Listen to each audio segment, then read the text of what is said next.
Hey dads, welcome to the Daddy Blogger podcast. If this is your first time with us, welcome to the team. For our regular dads, thanks for spending this time with us again. This podcast, like always, is dedicated to all the dads just navigating being a dad. So hey Brad, welcome to the podcast today, Daddy Blogger. It's great to have you on board, and I've already done a little bit of intro about you, and just that you're an amazing man, and even your whole winning the Australian of the Year for Tasmania and Young Entrepreneur of the Year for Australia, but now you're ready to enter into that next phase of your life and being a dad. And so how far away? How long we got left to wait? Well, mate, thanks for having me. So I'm 4 weeks away from being official. So hopefully you get the blog out, the podcast out before my due date. Yeah. And how have you found? This is obviously your first. So how have you found being pregnant, or not you, but your wife being pregnant? Yeah, it's been an incredible experience. It really is life changing, and I think for me, one of the biggest things that I've noticed is just watching my wife flourish. She's blossoming, and it's really touched me a lot. And obviously the excitement of a little life about to be in our hands, and also the responsibility of that is really crashing down on me as well. So it's been a real mix of emotions, and just feeling things and thinking things that I never thought were inside me, or never thought that I would feel or think. So it's a really incredible experience. Yeah. And what's an example of something that you said you're feeling and that you haven't felt before? Like what's an example of that? Well, probably the number one thing that I'm noticing is there's this deep sense of pride, responsibility, the depth of love for this little baby that's I haven't yet met. So it's all wonder as well. I can touch her stomach and feel her kick, but just a level of pride that a father could have and for his child. I don't know. That's just been this organic thing, and I have to constantly check myself. So the kid's not even born yet. So it's obviously an innate thing that's a part of being a man or a human. For me, it's felt like, because it's not like our child has done anything to do other than just exist, and that's really touched my heart to feel this emotion and this depth of pride and love for something that I haven't even actually met yet. So I've seen that in my dad's face before as well. When he especially when I see him watch myself, but more so when I see him watch my sister, because I'm watching on as a third party in that. Just the pride my parents, and especially my dad, has for his children is something I'm starting to relate to a little bit more.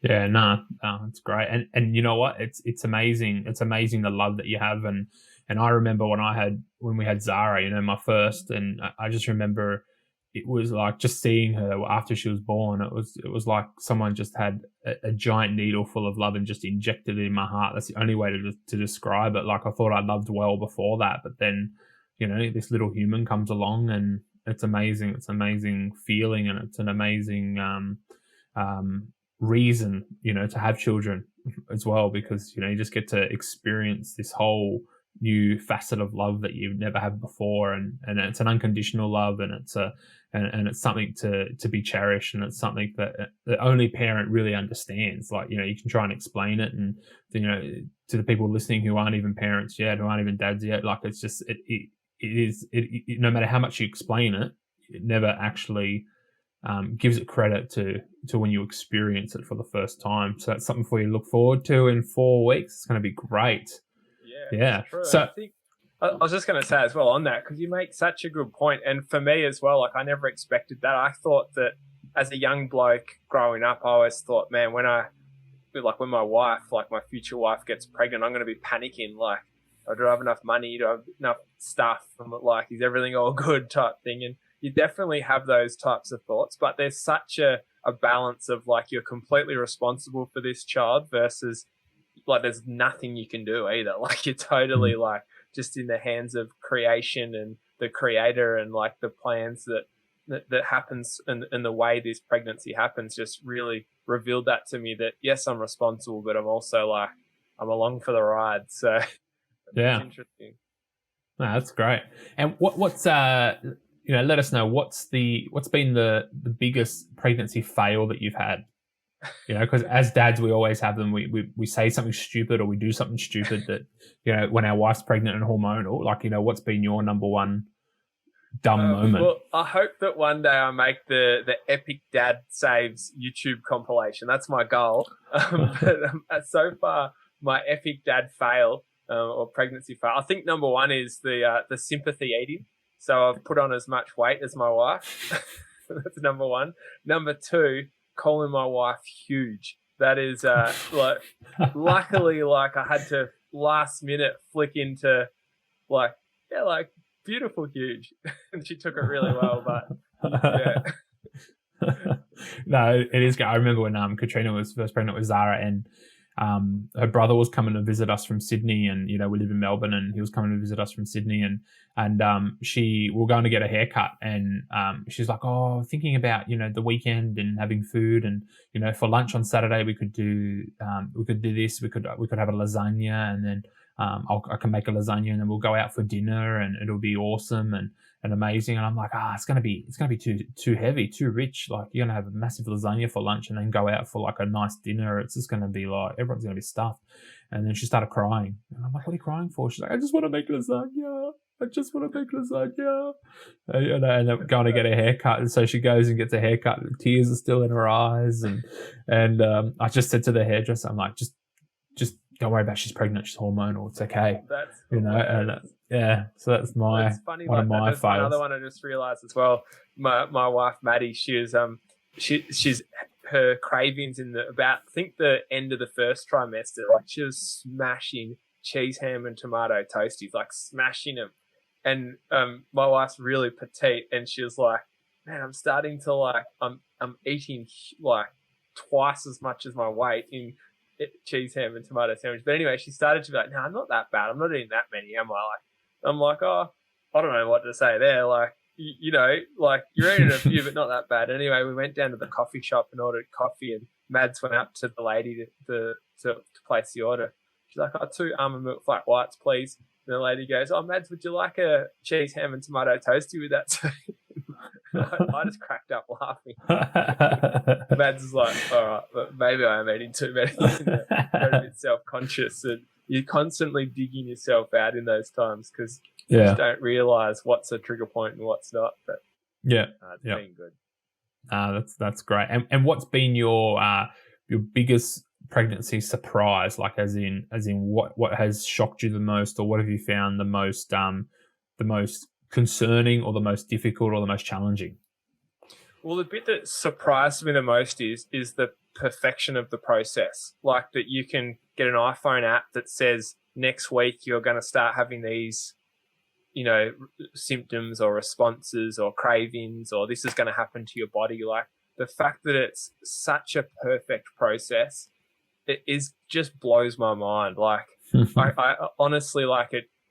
I've been so in awe of creation and the creator, because I just can't believe that like this blob of something becomes a beautiful little human, and the process to get there is so mapped out and so bizarre too. Like, when we did pregnancy classes, I was like full green to this. Like, I'd never seen photos of like women giving birth or anything, and I was like, wow, like, how is my wife going to do this? Like, so the surprise has been like how the process is so perfect, but how the body responds and how my wife has flourished into it. And obviously in 4 weeks, I think I'll probably get a big awakening in that as well. But I think that's been the biggest thing. And I mean, shock wise, like, and I think just as much as you're in awe of the perfection of the process, there's always like that part of like the fear of the unknown as well. And you really want your baby to be perfect and that type of thing. And as much as we've got the system perfect, like, there's so many decisions to make, health decisions. Do you go this way? Do you go that way? Do you listen to this person? Do you listen to that person? And yeah, that's been probably the hardest thing or the shock thing for me is like, man, I'm responsible for these decisions. Like, so that's been really interesting. And then you think like, man, back in the day, like they would have just like given birth in, you know, like with not much, like in the back paddock type thing. And now we've got like so many options that it's like the other end of the spectrum, and you get information overload. Yeah. No, definitely. Well, it's a great journey, and it's definitely one that I've learned a lot on becoming a dad. And you learn a lot about yourself, you learn a lot about your marriage, you learn a lot about what it takes to actually raise a little human, and you're just about to enter that next phase. And goodbye sleeping in, and goodbye all the fun things, and just running down the street when you need to, and when you both need to go somewhere, goodbye just a 2-minute hopping in the car. It all definitely becomes a lot harder and a lot more difficult, and the more kids you have, the longer it takes to do things. And I've loved watching you become a dad, and like especially on your Facebook and Instagram posts with your kids and stuff. It looks lots of fun, and I really do love seeing a man like you like just work hard at being a dad, and I love that. And I think for me, I get all these warnings. I can't comprehend what you're saying at the moment, like goodbye sleep and goodbye like, you know, jumping in the car to get on the street, because at the moment, like I just see this perfect child that sleeps when I ask it to, and that type of thing. But one of the things that I'm really looking forward to is like working hard at being a dad, not just working hard because I'm a hard worker and I like to be good at things, like the best I can be at things that I do, but just seeing blokes like you like really have a purpose and do it well and want to, you know, dad real good. Like I can't wait for that. I'm constantly at the moment thinking of like, how do I respond to this question? How to do that? And I think guys like you when that happens. So I love watching what you're doing.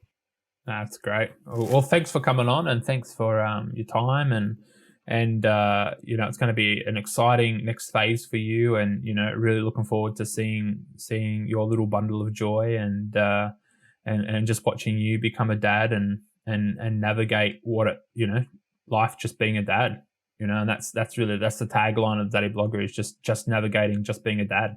And you know, I look forward to seeing you do that. So thanks for coming on, thanks for sharing, thanks for being a part of it today. Appreciate it, mate. And we're at the moment on the whiteboard, our ambition is to have 5 children. So wow, come maybe get me back on the podcast in about a year and see what that number's at. Yeah, definitely. Might be 3, might be 2, might be 1. We'll see. Mate. No problem. Thank you. Well, that was our episode with Brad Smith from Bryop, Australia. Thanks, Brad, for coming on the show today, and we do look forward to seeing you enter this next phase of life as a dad. For all those listening, if you haven't already, I would love for you to subscribe to the podcast, like the Daddy Blogger socials, and why not share this episode with another dad? Help us get the message out there. Thanks for joining us today, and until next time, dads, let's keep journeying together as dads just navigating being a dad.